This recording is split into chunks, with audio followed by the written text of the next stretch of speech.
Hey, welcome back to the podcast. Today I've got the Rogers Healy in the house. Man, thanks so much for making it to the show today. Thanks for getting my name correctly with the. Yes. I've always wanted to be introduced like that, especially like if I was a football player and I went to a college. I didn't go to SMU. I went to the Southern Methodist University. Yes. So yes. we're off to a great start.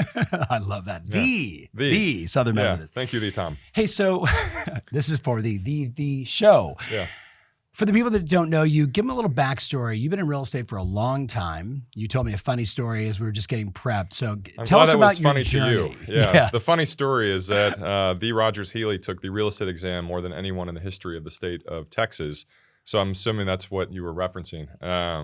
Yeah, I mean, background, all kidding aside, perpetual loser in the sense that I lost everything. Not that I was not trying. And real estate randomly kind of found me.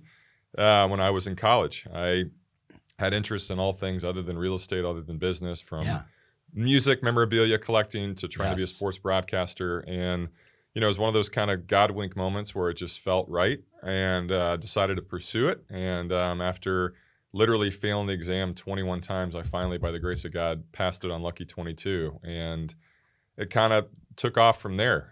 Try to find a way to, bring an entrepreneurial spin into a pretty stale business back in the early 2000s, and still here. So what were you thinking at around test, fail, like 10 or 11? So we're going to really dive deep into this. Yes. What was I thinking? I wasn't, obviously, because if I would have thought, I would have gone back to waiting tables at Papado's, which is what gave me the ability to pass the test. But I think that in life, and we like to talk about this a lot, I think it's more important to fail than to win.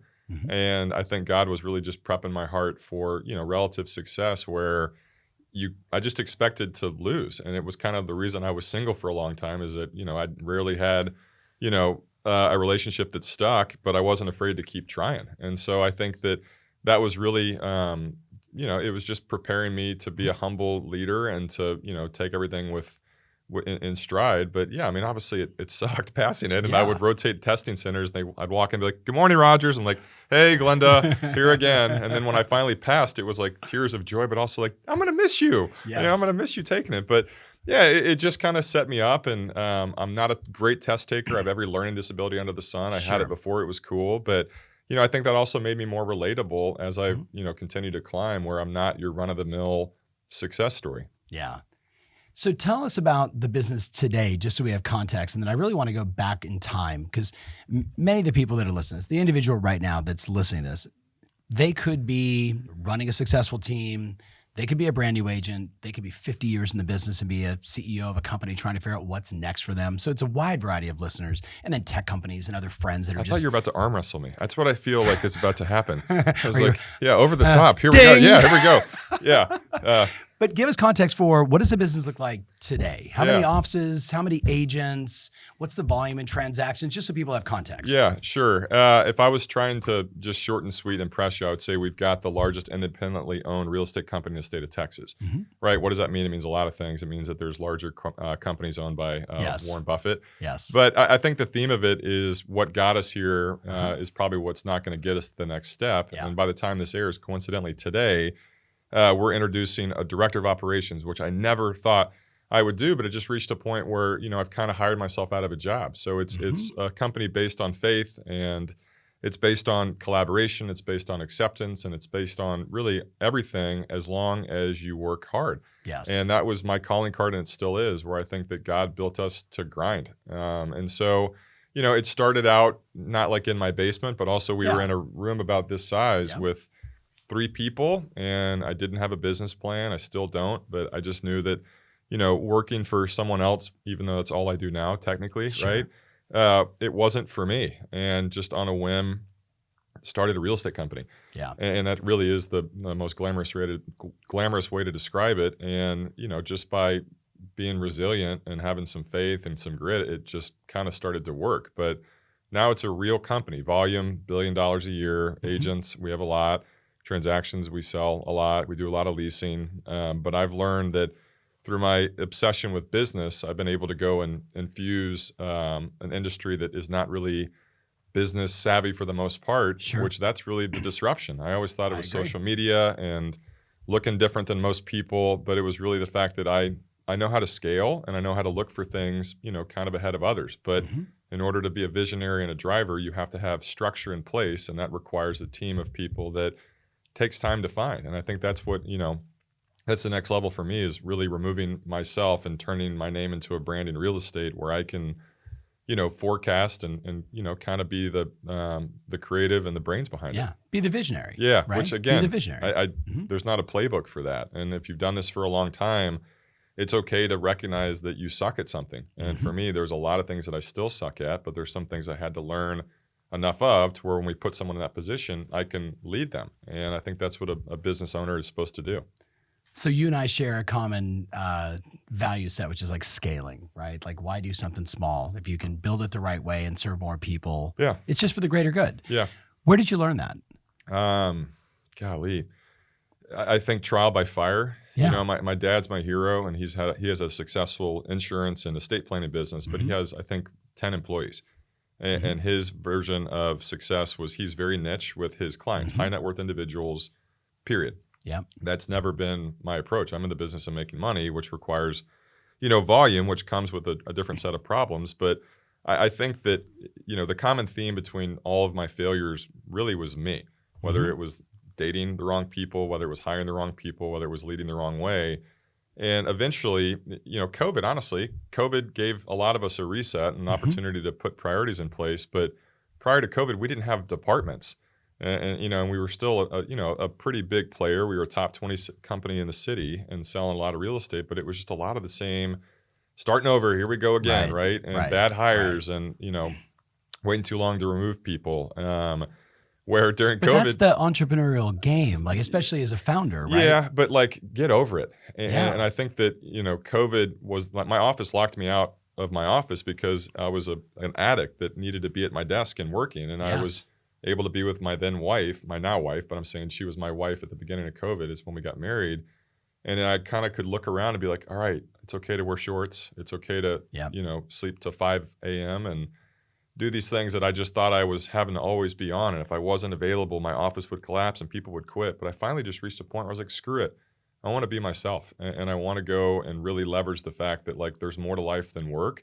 And by doing that, work became more, more efficient and more successful and revenue grew. But, it just takes time. And I think learning to scale, like I'm looking here at your props. This is kind of how I used to build things. If you guys can see this with poker chips, and eventually it would fall. And then I was like, I need to have a stronger foundation where stuff actually sticks. Exactly. And by the way, this was not rehearsed or prepared, but this is just how my middle school brain works. And it started to work, and the ego started to drift away, and people started to come to the office not because of me, and people started to be successful because of other, structure in place. And I was like, all right, this is a business, but the hard part for that is I kept stepping away from the stuff I was used to. And then you reach a point where you're like, dang, I'm not really needed anymore. Yes. Like, how do I go and still find relevance, which, again, was another opportunity to grow. And that's kind of where I am today. You're hitting on so many things here. So one of the statements I make to CEOs and brand new agents and everybody in between is your structure and your systems and the standards you have for yourself. That's where you are in business. We rarely rise to our goals. People write down, I want to achieve this. And I'm like, that's great. Yeah. Show me the systems and the structure and the standards that are going to be in place to make that happen. Then it works. Yeah. So you're now bringing in this new director of operations. Yeah. Congratulations. Thanks. What are you trying to accomplish? A different kind of growth. And I think, honestly, it's just, I'm 42. I'm not that old, but it's just at a point where my work family is not my family. Yeah. They work for me. Yes. And we work together, and my family is my family. And that's always going to be more important than competing. And I think that, real estate, especially in a city like Dallas or in the West Coast, every day there's a new real estate company that opens up. Right. And a lot of them have the objective of just taking us out at the knees. And I'm like, if that's how you want to live your life, go for it. And if people want to follow bad leaders, it was nice to meet you. The toilet will flush itself. And so, I've had to learn that the hard way, but it's, I have to just stay in my lane, and my lane is wide. But by doing that, I've found happiness really for the first time as an adult. And I'm not married to my work, but in turn, that makes me a more genuine salesperson where, like we were talking about, you find your role. And I think my role is visionary rainmaker, but also just a genuine hype guy because I'm leading by example, which you can't do if you're living in the business every single day. I just spilled coffee all over my shirt, by the way. It's great. How much, it's also freezing in here, so you just got a little warmer. That's probably a good thing. True. How much of the birth of your daughter in the last year has really changed the way you view business? Everything. I mean, I love cliches, and I love like those inspirational posters that you'd see like in your dentist's office in the 80s because it's true. Getting married changes everything, right? And I think that's awesome, but you can still live a somewhat selfish life based off routine. Yeah. And my wife is a grinder too. But, having a child that looks kind of like me, it just puts everything in perspective. And as, kind of crazy as it sounds, I just stopped caring about everything other than what was right in front of me and started working from home a little bit, started dressing more casual, started drinking coffee. I never had caffeine until 2 months ago. Fun fact. And now literally addicted. Yes. But I just put it in perspective and the stuff that used to worry me. And, for a solid 10 years, I would avoid going out in public. I was like, I'm going to run into somebody who's burned me or that quit my company or that... And it just sucks. And I think the life of a realtor, it always gets voted the most happiest career. It's not. No. And the thing about real estate, which is just kind of crazy, to make a music reference, Hotel California, one of the greatest songs ever, whether you like the Eagles or not. The theme of it, to most people that interpret it, is once you check in, you never check out.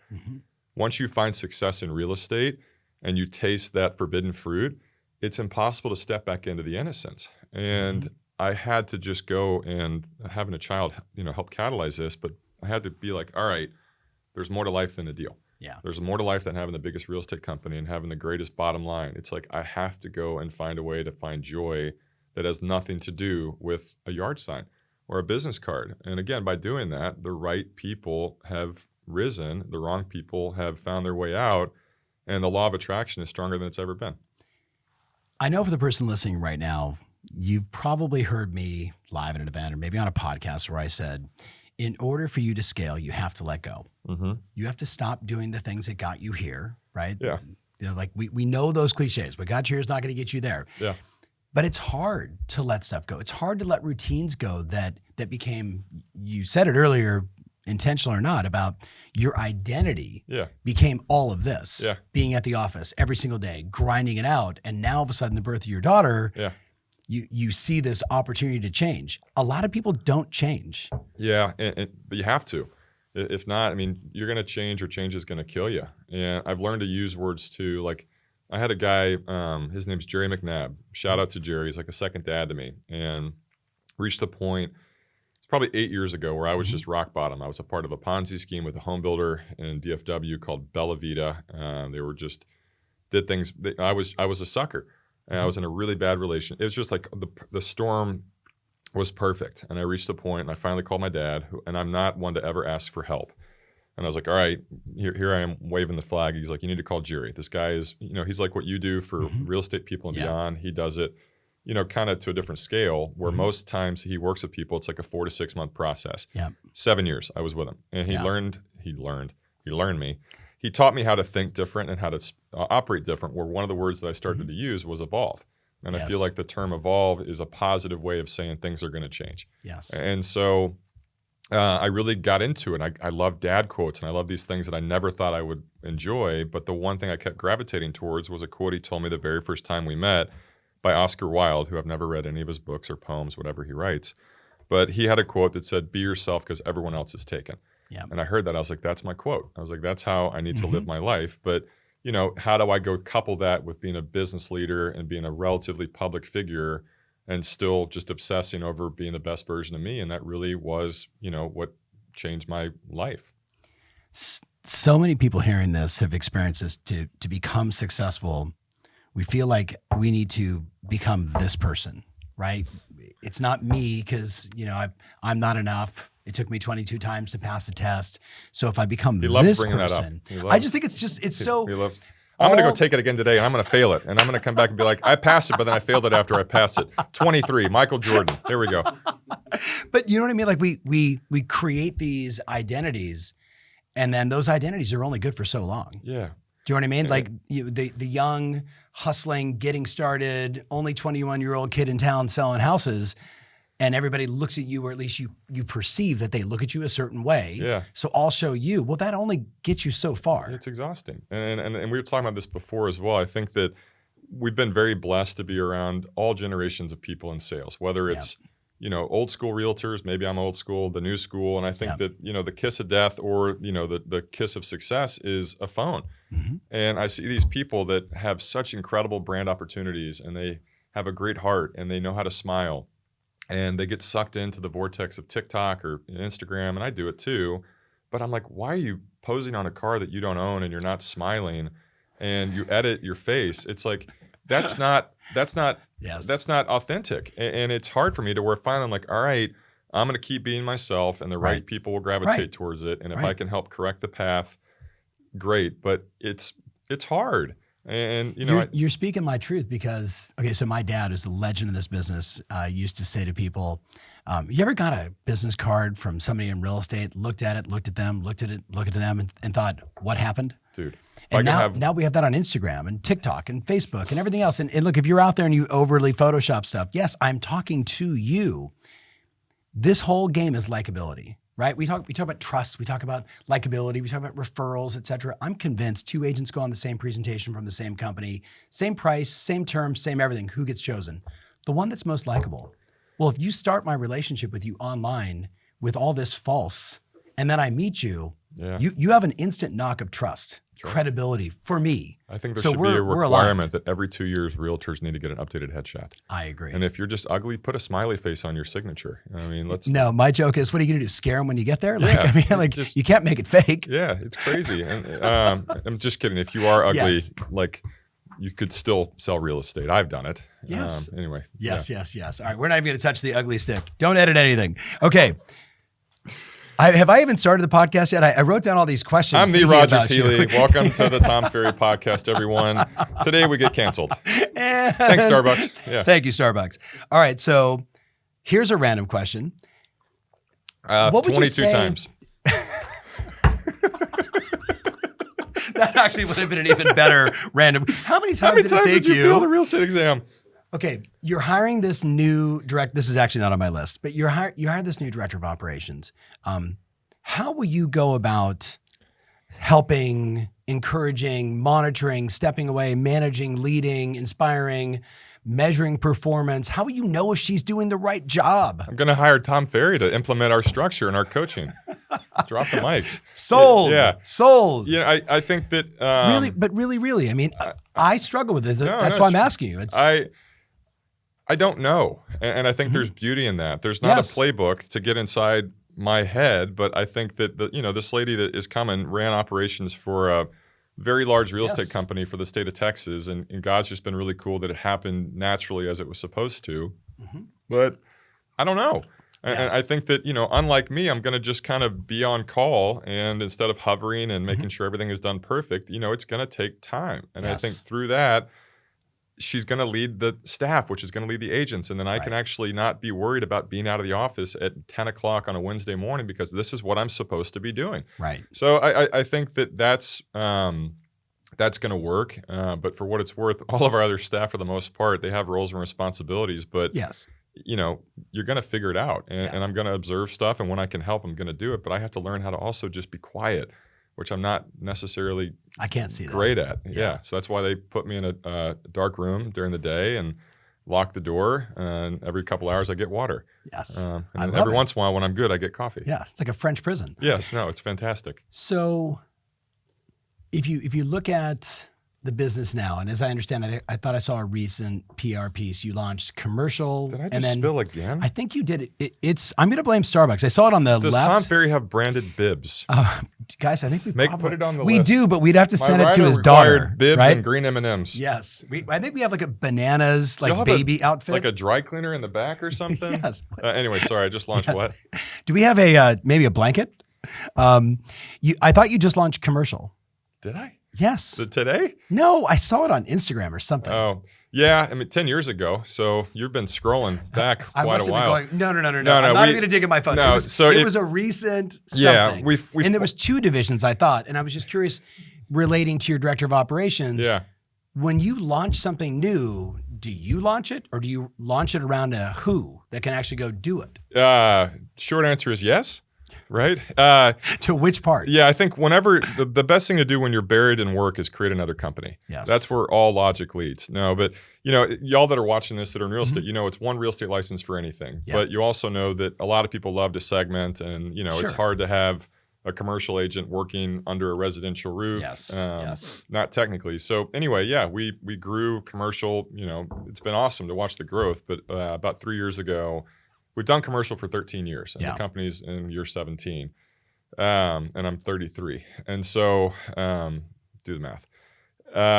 We formalized it and just kind of took the same structure of collaboration and culture and put it into something where we're disrupting commercial differently. And then a couple years ago, launched a farm, like a land and lake division, because that's a whole different avenue. But yeah, we have a little bit of everything, and it seems to work. So we were chatting off camera earlier about disruption, and I think you and I follow a very similar philosophy. We will just outwork everybody. Yeah. So when you say disruption as it relates to commercial or as it relates to scaling a business, same rule apply, or do different rules apply to your? Yeah, let me take that and answer it with a recruiting response. Sure. Recruiting is really hard. And I think that if you look at agents in 3 layers, top producers, almost top producers, Instagrammers, right? Whatever you want to call them, people that don't know how to work. The top producers are usually the hardest ones to go and recruit, but when you recruit a top producer, the level 3 ones always join. Yep. And so if you think about from the logical side, what I was able to do with essentially growing the residential is I would go to people that didn't have their license, which is a whole different story, which would require us opening that wine, and I would probably cry. Yes. But with commercial, in the world of commercial, there's retail. I just spilled again. I'm gonna help you out here. Oh my gosh, am I leaking coffee? Welcome to the Tom Ferry Show. Yeah. No more lid for you. I think it's a lid issue.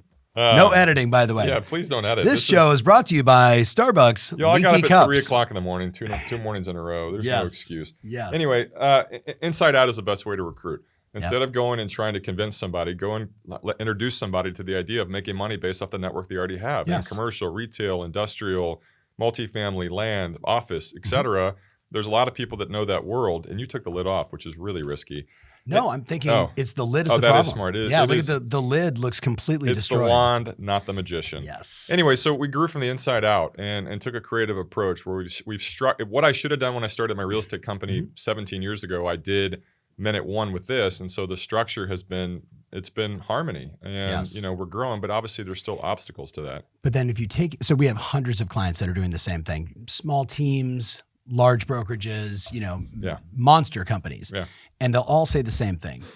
I hired 10, 3 make it, 7 don't, right? It doesn't matter. It doesn't seem to matter what our training is, what our onboarding is, which I'm a fan of. Spend all the money up front in advance. Don't wait until they're dying. Yeah. What have you found to be most effective in bringing on unlicensed agents into the fold and introducing them to real estate? We give them access to the same things that people that have tenure do. And I think that's a big problem with people. What does that mean? I like training. If I'm going to be led by somebody, I want to be led by somebody that has experience in what they're leading me in. Yeah. Right. I would never get a haircut from a bald barber. I don't want to go eat a French meal from a skinny cook. And I think there's parallels to that in real estate. And frankly, I've sold a crap ton of real estate, and so has have people on our staff. And so if you want to follow a model, edit it and make it yours, that's success. And I think you just have your team, like teammates, agents, and others doing the training? Yeah, but we also we don't have titles, all right? Yeah. And people in real estate that have I'm double diamond, Rick Circle, it's just dumb. Everyone that works at the company is a real estate agent, right? Whether you made $1 million last year or you're living at home because you lost money, that to me keeps it flat, and it keeps it, relatable. And it also lets you know that even if you've made a lot of money, who cares? You're a realtor. And there's no such thing as a cool realtor. Obviously, Exhibit A here. Yes. But it keeps it authentic. And I think people gravitate towards that. And if you can absorb Tom's structure, Roger's structure, Jill's structure, whatever it is, you eventually find something from each one of those people that makes it yours. And by 100%. Having a collaborative environment, commercial, land and lake, residential, whatever it is, venture capital or property management, relocation, shout out to all of those companies. it works. Yeah. And the people that can't grasp that and they're thinking too much and they're overtraining with their Beats by Dre headphones, they shouldn't be in sales. So thank you for your time. Afraid to make phone calls, afraid to call people. You know what it is? So we started this business, Rogers, 20 years ago. My wife and I, we sat down and we looked at that time, I was coaching 16. Did you spell? I'm good. I'm telling you, it was the lid. It was the lid. Look at that. Yes. Yeah. All right, moving along, 9 a.m. The general thesis was, when I looked at the most successful people I was working with at the time, 16 rock stars on the original Steve Murray, when it was only the top 100. Yeah. They all did it different. I mean, they all worked hard. They were all really like hardworking grinders. But this one, this was their skill set. This one liked to market this way. This one loved to do open houses. This one was just fine doing their business on expireds. This one was all billboard, advertising, marketing, whatever it took. Everybody had a different flavor. And what I'm hearing is you had all these flavors. So if you introduce people to enough flavor opportunities, they can say, I do that one. Yeah. But what about work ethic? I mean, you still got to show up. And I think that one of the keys to success is finding out as quick as you can what you suck at. Yeah. And you can't be day one real estate and be like, I suck at open houses. No, you don't. You never tried. I suck at expireds. No, you don't. You never tried. I suck at cold calling. Yeah. No, you don't. You never tried. I suck at talking to people in person. No, if you do, then like run from being in sales. But and again, that's kind of why I was able to go lead with efficiency, which also led with, I was not necessarily the most sensitive communicator, because I tell people like, maybe, I don't know, like Mr. Wonderful, like you're dead to me. I probably use that term, and people, probably still hate me. And I'm sorry if you're watching this, Mom. But I think that, that's the luxury of real authentic leadership versus some hokey pie in the sky, follow us, it's a shiny new toy, guaranteed leads, all that BS crap. It works for the right people. And I think through that, kind of part of my mission with real estate is to infuse business into a businessless industry. Yes. But again, it's an uphill battle, but it's starting to finally work. I did fail the real estate exam 22 times as a reminder. This podcast is brought to you by failure. 21 times. Yeah. I'm trying to think of like one of the biggest licensing. Today's podcast is brought to you by YZ Licensing School. All right. Totally random question. Music collection. Ooh, here we go. Yes. Top 5. Who's your top 5 solo acts? Top 5, let's say, like bands of all time. Golly. How long is this podcast? 7 days. 7 days. Okay. So I'm going to ask you to sing the B-side hit of every one of the albums too. No problem. We can do that. So music. Number 1, Don Henley, the greatest American singer-songwriter of all time. So much so that we named our daughter after him. Yes. Number 2, probably right now, I'd go with Van Morrison. Ireland, my hometown, kind of, even though I was born in Corpus Christi, Texas. Number 3, David Ruffin, lead singer of The Temptations, incredible group. They did a bunch for music, but also for civil rights. Number 3, I'd probably go with a combo between Bob Seger, Billy Joel. Rounding it out at number 5 would probably be Levon Helm, lead singer of the band. I could do this all day. Yes. But yeah, I mean, obviously, like I start talking about music, and I'm more excited than I am about real estate. And so I have to find a way to tie that in every day to the stuff that is relatively mundane. Do you know the name Budge Husky? Not yet. Budge was the CEO of Coldwell Banker. Now he runs one of the biggest Sotheby's brands down in Florida. What a great name. Budge Husky. He sounds like you don't want to get into a fight with Budge Husky. No. Budge Husky's coming. Yes. Well, either football name, like football player, or a musician. Or a fun disease. I've got Budge Husky. Oh, God. Did you go to Vegas? Budge, he said it, not me. I was in Mexico. Budge Husky. There's a bunch of Sotheby's people right now going, what? I've got the Budge Husky. Yeah. He and I met over music on Twitter. Really? It was like, I saw he posted something musically and I thought, all right, this guy loves music. And it was just same thing. He has, I want to say, Budge, 6,000 or 7,000 records in his collection. And like myself, it's come home, turn on a record, relax, soak into being a dad, being a husband, not being Tom Ferry, on stage, right? Like, so it's just a way to do it. Have you always loved music? Yeah. How do you incorporate music into your business life? I saw it on your website, and that's why I was like... Yeah, we do our trainings in songs. And so we found that people learn better. I'm joking. We should actually. I actually think you really should. There is a new business, Tom Healy, bringing you... I think that, like anybody, probably at the end of the day, the last thing you want to talk about is coaching. The last thing I want to talk about is real estate. I love finding a way to go connect about the one thing that everybody can agree upon, and it's music. No matter your faith, your political views... what you do for work, music is the only thing that when you feel it and you start tapping your feet or doing this, you're like, okay, we're we're soul brothers. So yeah, I think there's ways to bring it in, but I also am very blatant that, like you, our office has big paintings of musicians that people are like, you like Tupac and you like Van Morrison? Is that Aretha Franklin? Who's that random white guy with I was like, that's Don Henley. Yeah. Come on in. Yeah. So I think it just gets people calm. And when I used to do the interviewing for staff and agents, I would immediately find a way to connect with anything other than real estate. 100%. And I would ask if you could go to one concert, who would it be? And like, there was a strand of people that would like Beyonce. I was like, one concert of all time, Beyonce, and then Billie Eilish. I was like, all right, this is not going to be a fit. Yeah.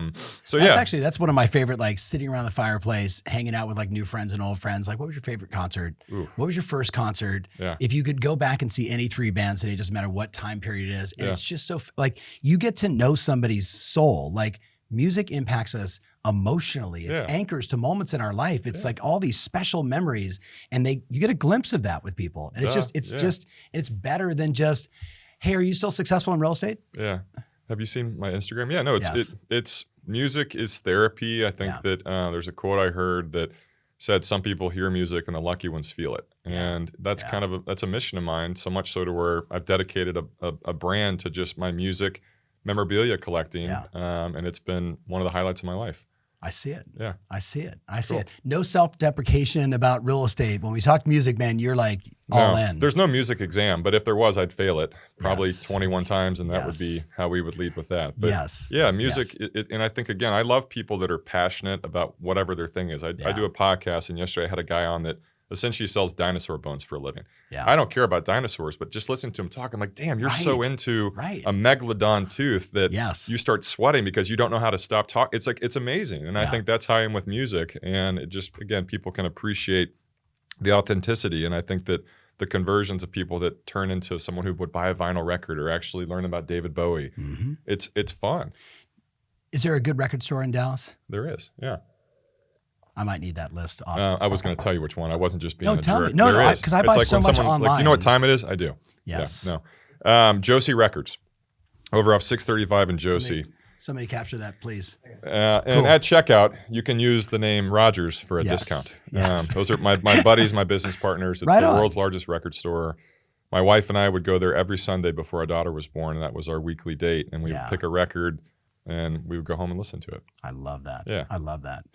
So can we do a what's hot, what's not? Like Paris Hilton kind of? I don't like even that's know. hot? No, not like that. Not like that. So every now and then I'll ask, interesting people. Hot? It's just your perspective on inside of real estate. What's hot, what's not? What's hot? What's hot? I love that he has no idea, but let's just play along. You ready? So I'm going to just give you a word or a phrase. Okay. And you just tell me your experience, hot or not. Can I say that's hot if it's hot? Absolutely. That's not hot if it's not. Okay, here we go. I think I actually know who that character is. Ready? Paris Hilton. Yes. Okay. Icon. Open houses. Hot. I like just the tone. Direct mail. Warm. Okay. Well, direct mail, if you do it like marketing, the mother of all learning is repetition. All y'all that are watching this, especially tenured agents that have some of the house's money you can play with, do it. But you have to do it every 2 to 3 weeks for it to be effective. And you're not going to go put a postcard out and be like, oh my God, my career is made. No, that's not how marketing works. You got to do it repetitively. Yes. Okay. I'm gonna flip the question only because I have a lot of experience with this, and I know you do too. Billboards, beginning or last mile of branding? Well, I started doing billboards when I was single, and my first day. Yeah, with but you my were wife, single like 14 days ago, man. So. And I failed the real estate exam 21 times for all you people tuning in today. Yeah, I mean, look, Phil Dunphy is a realtor icon. Actually, kind of is if you've seen Modern Family. And so was what's Paul Rudd's character in I Love You, Man. I think that part of the mission of a salesperson is to be unavoidable, right? And there's very blatant ways to do that. Billboards, right? We have billboards, joinrogers.com. We're hiring realtors. People never wonder, are you hiring? Yes, we are hiring realtors in Texas. Yes. Sure, but prepare for ungodly wrath of people that are mean. For sure. Which I still am not great at receiving. But yeah, but again, as a business owner, is it the smartest move to put my face on a billboard? Probably not when you're trying to edify agents. And so I'm learning that the hard way. But yeah, I think that that's a very blatant way to self-promote. But again, you can't just do it one time. And it's also and it's not one billboard. No, and would it's you rather not have a car or would billboards. you rather have a billboard? Yeah. Most people would choose a car. Exactly. Which is why I took my bike here. You know, if this real estate thing But it's doesn't not just work any out, bike. there's a good chance there If could be y'all a have seen comedic Pee Wee thing Herman, here. I Yes. bought Pee Wee Herman's bike that Francis stole from him. And so, Really? no. I had a feeling. Sorry. Okay. But you know that Paul Rubens, Pee Wee's character, is a realtor now? No way. He's not. Keep going. Exactly. Okay. God. All right. Hot. Yeah. Okay. Rogers Healy. Hot. All right. YouTube videos. Hot. That was almost a Hot. Thank you. Google ads. God. Man. Don't call them that. Yeah, Just Google. No. I'm saying if you can afford it, if you can afford to pay to play, then great. Mm-hmm. But I feel like like what you're talking about, like being likable and being authentic is a way better way to go and generate leads. Because if you don't have to tell people and force people to like you, know you, trust you, great. But I think Google ads for a business owner might be great. But then, believe it or not, when you watch the news, ladies and gentlemen, it never leads with Tom and Rogers become friends and love David Bowie. Yes. It's always something negative. And Yes. I think that with that, if you expose yourself online, that sounded terrible. Let's edit that. If you put yourself in a position where you're easy to find online, people might give you a bad review, even if they don't know you. And there's a whole thing called cancel culture, where if you have long hair and a goofy name, people can find you. And they love to go and be the mob. And I don't have long hair. No, I took the real estate exam and I failed it 21 times. I'm Rogers Healy. Yeah. I can show you how to sell homes. How to fail? No, so I think that if you have the strategy behind it and having a really smart team, yes, but that's not where I put my money if I had to spend $1 today advertising. Love it. Yeah. Calling past clients in Sphere. Every day, yes, 100%, hotter than hell. I think that's what.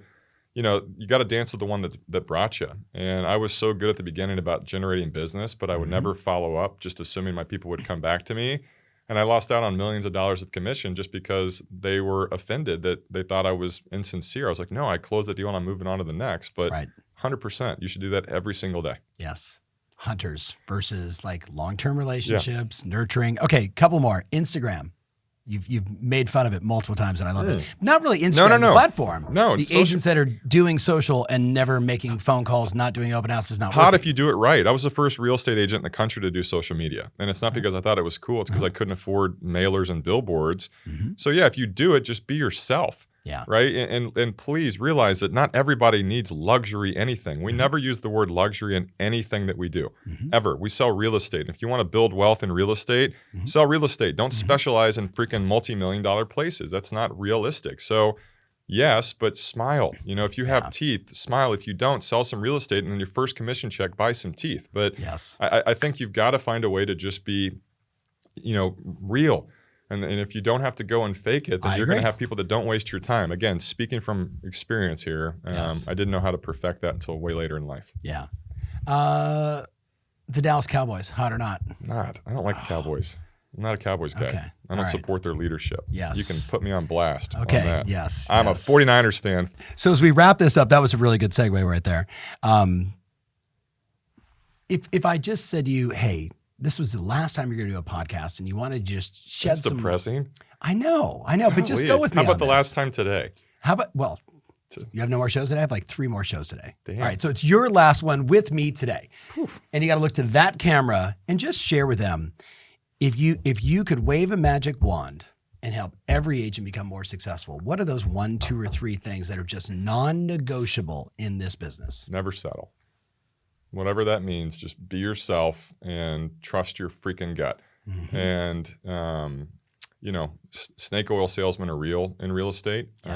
Run from them, please. And whether it's my company, whether it's getting coached by Tom, find somebody that you respect and that what they stand for is not just centered around real estate. And by doing that, you're going to find true joy. And I know that sounds like kind of old man cheesy, but it's really, really true. And I think that as success finds people, the right people become better people. But unfortunately in real estate, residential, commercial, whatever, a lot of people get bitten by the bug and they think that they're celebrities, but you're a realtor, right? And again, just going back to the being relatable and being liked, just be your freaking self. And please, if you don't have a leader you respect, be that leader. And that's what I decided to do.